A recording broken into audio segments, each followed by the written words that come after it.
अथ इंद्रा एकादशी महात्म्य। युधिष्ठिर बोले, हे भगवान, अब आप कृपा पूर्वक अश्विन मास की कृष्ण पक्ष की एकादशी की कथा को कहिए। इस एकादशी का नाम क्या है तथा इस एकादशी के व्रत करने से कौन कौन से फल मिलते हैं, सो सब समझाकर कहिए।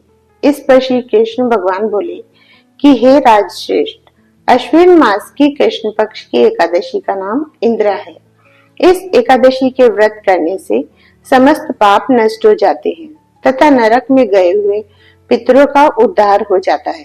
हे राजन, इस एकादशी की कथा के सुनने मात्र से ही वाजपेयी यज्ञ का फल मिलता है। प्राचीन सतयुग में महिष्मति नाम की नगरी में इंद्रसेन नाम का प्रतापी राजा राज्य करता था।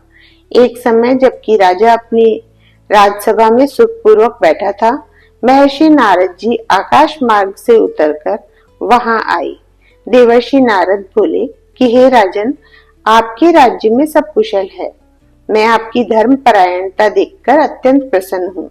तब राजा बोला, हे महर्षि, आपकी कृपा से मेरे राज्य में सब कुशल पूर्वक है। इस पर नारद जी बोले कि हे राजन, मुझे एक महान आश्चर्य हो रहा है कि एक समय जब मैं ब्रह्मलोक से यमलोक को गया था, तो उस जगह यमराज की सभा के मध्य में मैंने तुम्हारे पिताजी को बैठे देखा था। तुम्हारे पिताजी महान ज्ञानी, दानी तथा धर्मात्मा थे। वह एकादशी के व्रत बिगड़ जाने से यमलोक को गए हैं। तुम्हारे पिता ने मुझसे तुम्हारे लिए एक समाचार भेजा है कि यदि मेरा पुत्र इंद्रसेन अश्विन मास के कृष्ण पक्ष की इंद्रा एकादशी का व्रत करे और उस व्रत का फल मुझे दे दे, तो मेरी मुक्ति हो जाए। इस लोक से छूटकर मैं स्वर्गलोक में वास करूं। जब राजा ने महर्षि नारद जी से ऐसे वाक्यों को सुना तो उन्हें महान दुख हुआ और इंद्रा एकादशी के व्रत की विधि पूछने लगे कि हे नारद जी, अब आप मुझे इस एकादशी के व्रत की विधि बतलाइए। इस पर नारद जी बोले कि हे राजन, अश्विन मास की कृष्ण पक्ष की दशमी के दिन प्रातः काल श्रद्धा सहित स्नान करना चाहिए। इसके पश्चात दोपहर को भी स्नान करना चाहिए। उस समय जल से निकलकर श्रद्धा पूर्वक पितरों का श्राद्ध करें और उस दिन एक समय भोजन करें और रात्रि को पृथ्वी पर शयन करें। इससे दूसरे दिन अर्थात एकादशी के दिन प्रातः काल दातुन करें और स्नान करें। उसके पश्चात भक्ति पूर्वक व्रत को धारण करें और कहना चाहिए कि मैं आज निराहार रहूंगा और समस्त भोगों को त्याग दूंगा। इसके पश्चात कल भोजन करूंगा। हे भगवान, आप मेरी रक्षा करने वाले हैं। आप मेरे व्रत को निभाइए। इस प्रकार आचरण करके दोपहर को शालिग्राम की मूर्ति को भोग लगावे।